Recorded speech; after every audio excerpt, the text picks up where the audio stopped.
jaja tu. Zile vyao wanaoka sarakasi humo ndani. Wameweka na viti vyao humo ndani. Si vyao. Wewe ni kigoda chao. Ni kigoda chao. Ni kigoda chao. Sikiliza. Biblia inasema hivi. Kwa maana huyu alikuwa amefanya nini? Amekufa. Na sasa amefanya nini? Usipokuwa na Yesu wewe ni mtu uliyekufa. Hasa ni maiti.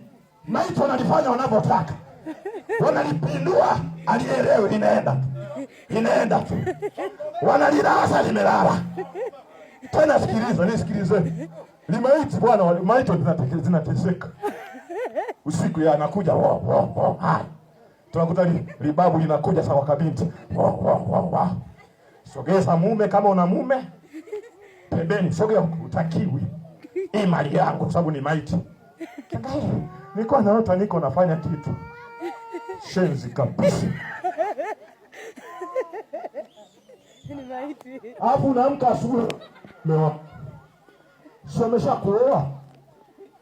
Yaani upo hapa lakini umeolewa na kababu mwenyewe bila kujua. Ndio maana kila siku unakuja kuzini na wewe. Alafu unamkataa Yesu. Njoo kwa Yesu. Mimi nafali na kuswali.